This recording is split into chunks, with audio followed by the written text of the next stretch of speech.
Iya, iya. Enggak, artinya kalau kita mengacu Pak di Yohanes 17:3, kita ke depan lagi sedikit. Ya. Kan Yesus berkata bahwa untuk mencapai surga kita hanya mengenal Bapa satu-satunya Allah yang benar, Pak.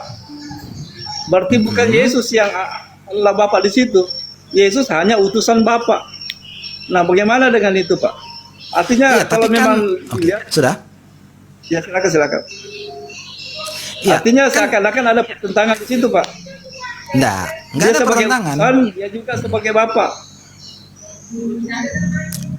Ya, Kalau silakan, Pak. sudah tolong bilang silakan ya Bang, biar saya Ya, enggak. siap. Saya kira tadi Anda sudah selesai, makanya saya mau nyambung gitu. Ternyata masih ada kalimat yang tertinggal. Silakan, Udah silakan, Pak. selesai? Oke, baik. Siap, siap. Jadi nggak ada kaitannya ke sana, Bang, gitu ya. Apa tadi? Saya jadi lupa jadinya gitu kan. Apa tadi? Poinnya apa? Bapa satu-satunya Allah yang benar. Iya, karena ingat ya, posisi itu Yesus itu adalah sebagai manusia. Sang ilahi yang menjadi manusia, statusnya menjadi anak Allah, menjadi manusia taat. Nah, dalam keadaan sebagai manusia, maka ia harus mengerjakan ibadahnya, doanya, sebagaimana manusia pada umumnya. Orang-orang Yahudi pada waktu itu sebagaimana umumnya. Gitu. Jadi mengenalkan Bapa sebagai satu-satunya Allah yang benar wajib.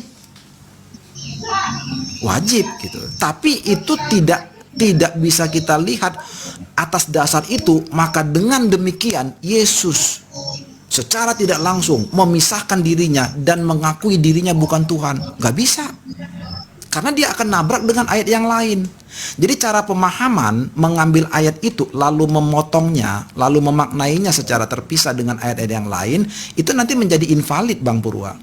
Jadi nggak sesuai. Gitu. Jadi nggak bisa dibawa ke sana. Ya. Silakan.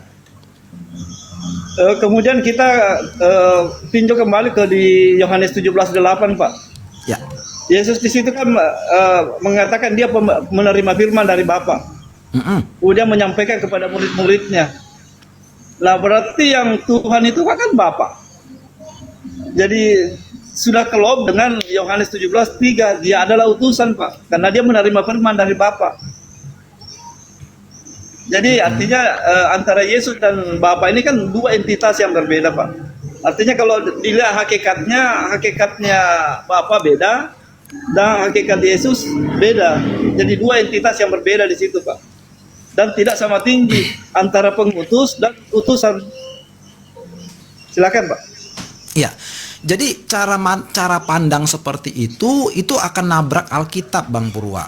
Nggak akan didukung oleh Alkitab. Bahwa Alkitab itu memuat banyak informasi, pengetahuan, gambaran tentang Yesus yang mungkin bagi orang-orang yang bukan Kristen dianggap kontradiksi atau nabrak. Sebenarnya tidak gitu ya. Tidak gitu. Nah, termasuk misalnya istilah utusan, dia menerima firman, itu tidak bisa dipandang, oh berarti atas dasar itu Yesus menyatakan dirinya adalah manusia biasa. Nggak bisa dipandang seperti itu. Oh, dia bukan Allah. Nggak bisa dipandang seperti itu. Kenapa? Karena ada ayat-ayat yang lain yang itu tidak terpisahkan. Menjadi gambaran utuh Yesus. Apa itu? Yohanes 1 ayat 1 tadi, bahwa dia adalah dijuluki Sang Firman. Sang Firman itu adalah Allah menurut Yohanes 1 ayat 1. Di dalam ayat 14, Sang Firman itu yang adalah Allah itu menjadi manusia. Ini satu kesatuan. Kemanapun Yesus pergi, apapun yang diucapkannya, identitas ini akan selalu melekat terhadap Yesus. Jadi ketika ada cara berpikir, cara pandang, memisahkan identitasnya itu dengan perkataannya, ini adalah cara memaknai yang saya rasa menjadi tidak sinergi dengan Alkitab itu sendiri, Bang Purwa. Kalau paham maksud saya, paham nggak? Dapat nggak? Silakan Bang Purwa.